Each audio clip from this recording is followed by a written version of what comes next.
The first time I met Emily Carter, she was standing in the middle of a thunderstorm arguing with a stubborn horse.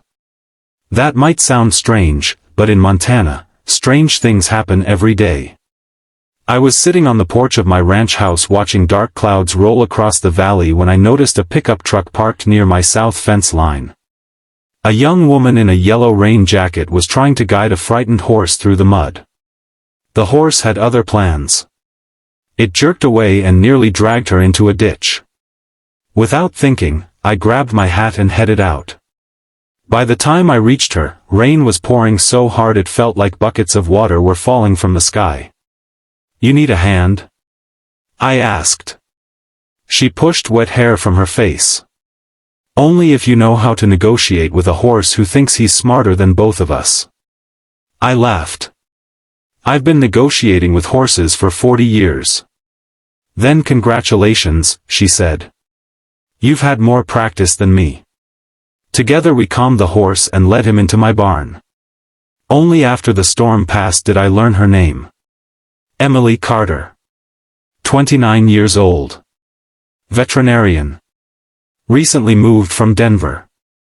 And somehow stranded on a remote road because her trailer tire had blown out. Meanwhile, I was 58.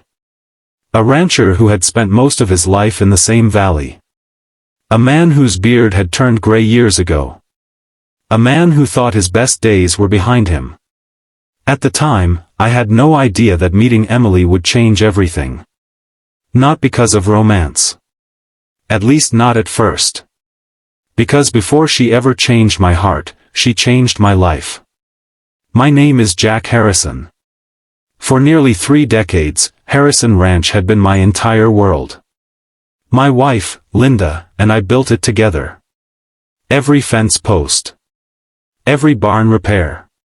Every calf born in spring. Every long night spent worrying about drought. We did it side by side.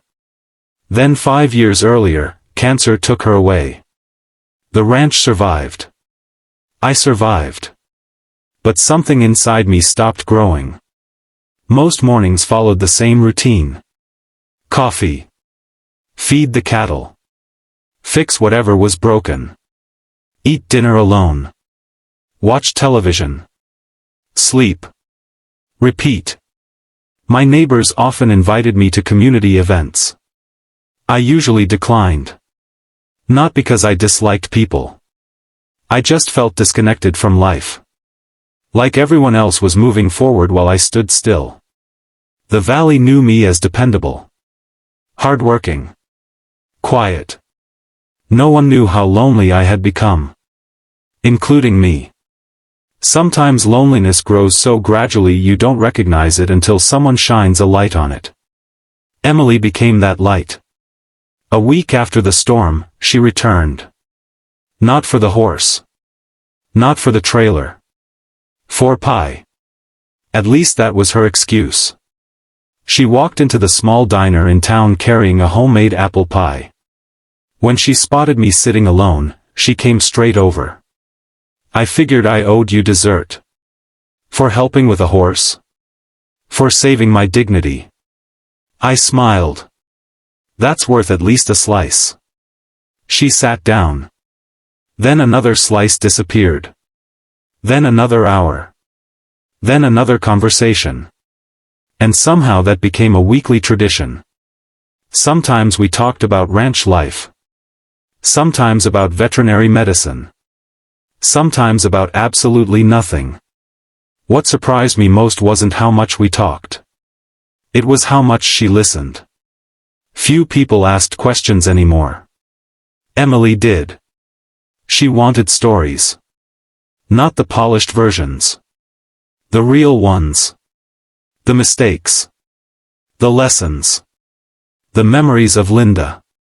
The struggles of running a ranch. The dreams I'd quietly abandoned.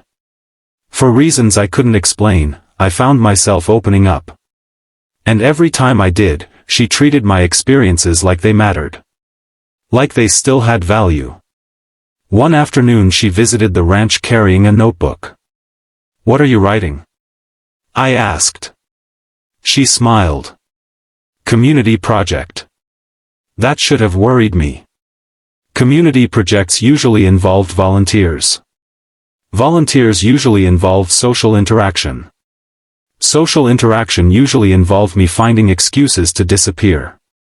But Emily ignored my resistance.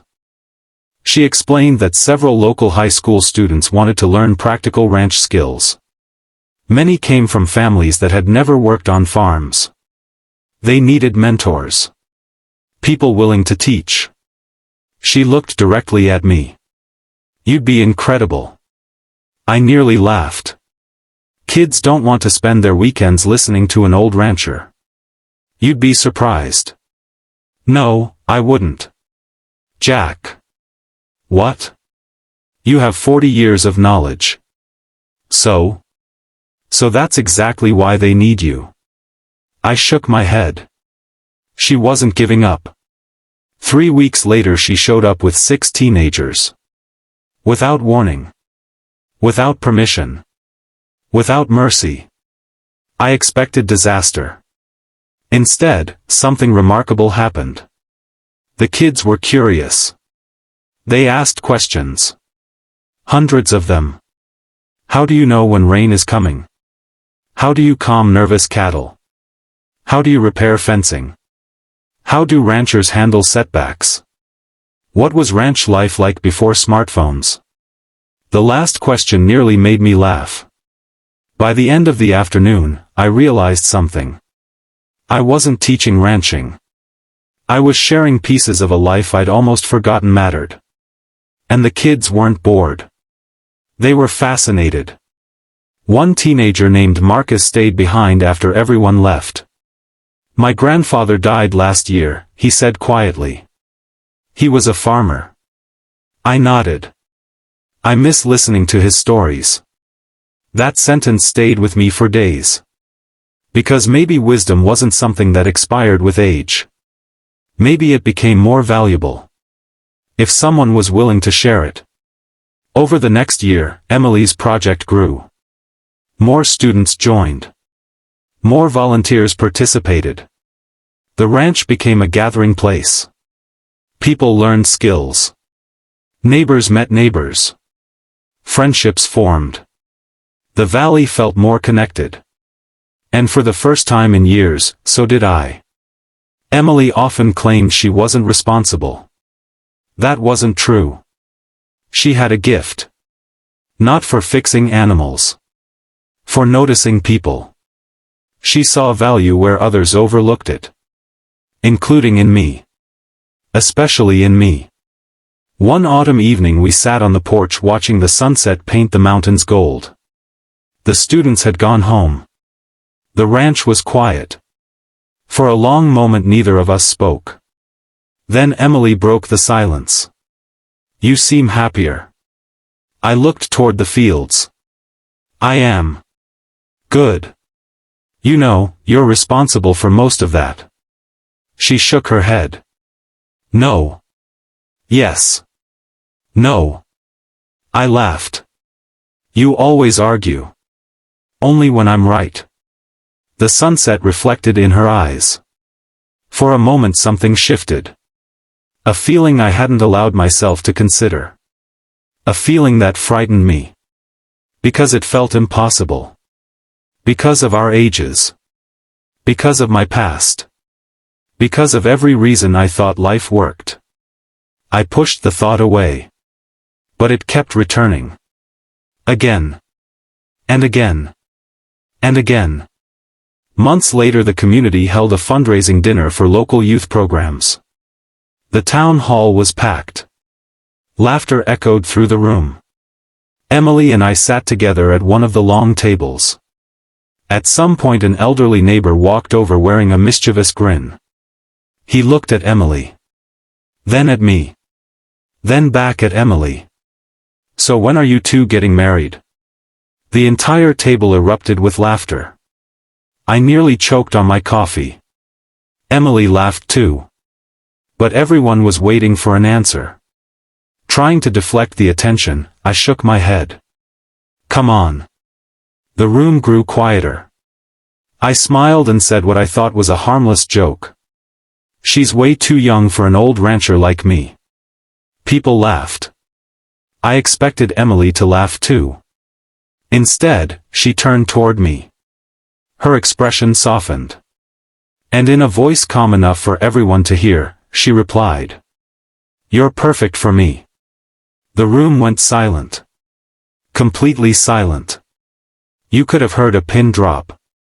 My heart forgot how to beat. For several seconds I genuinely had no idea what to say. Neither did anyone else. Then the room exploded into applause. Someone whistled. Someone cheered. I sat there stunned. Emily simply smiled. As if she'd stated the most obvious fact in the world. That night we walked outside beneath a sky full of stars. Neither of us spoke for a while. Finally I turned to her. "Were you serious?" She stopped walking. Completely. I stared at the gravel road. "Emily, I'm almost 30 years older than you." "I know. You could have anyone." "I don't want anyone." I looked at her. She continued. "You think I care about age? Most people do. I'm not most people." The wind rustled through nearby trees. Then she said something I'll never forget. "When I met you, I didn't see an old rancher. I waited. I saw a kind man who spent years helping everyone around him." She smiled. "A man who taught kids, protected animals, honored his wife, and never stopped caring about people." My throat tightened. Jack, that's who I fell in love with. For years I judged myself by wrinkles. Gray hair. Lost opportunities. Passing time. Emily judged me by character. The difference changed everything. Love didn't erase challenges. People had opinions. Some questioned the age gap. Others assumed our relationship couldn't work. We listened respectfully.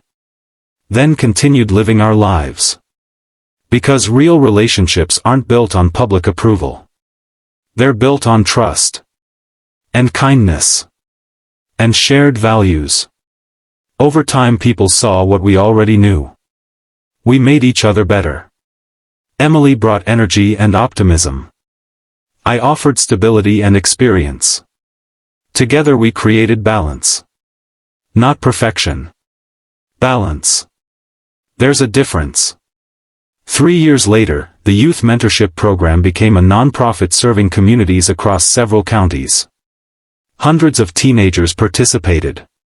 Many discovered careers in agriculture, veterinary science, and conservation. Some became mentors themselves. Watching that growth remains one of my proudest accomplishments. Not because I built it. Because I almost missed it. If Emily hadn't shown up during that thunderstorm, I might still be sitting alone on that porch believing my story was finished. Instead, I learned something important. Life doesn't always end chapters when we think it should. Sometimes it quietly begins new ones. Today, when visitors come to the ranch, they often ask how Emily and I met. She loves telling the horse story. I usually pretend she exaggerates. She usually insists she doesn't. Then we laugh. Every single time. And whenever someone mentions our age difference, I remember that evening at the fundraising dinner. The moment that changed my future. The moment I joked, "You're too young for an old rancher." And she answered, "You're perfect for me." Not because she ignored my age. But because she looked beyond it. That's the lesson I hope people take from our story. The world teaches us to notice appearances first. Age. Titles. Mistakes. Labels. But kindness sees deeper. Kindness notices character.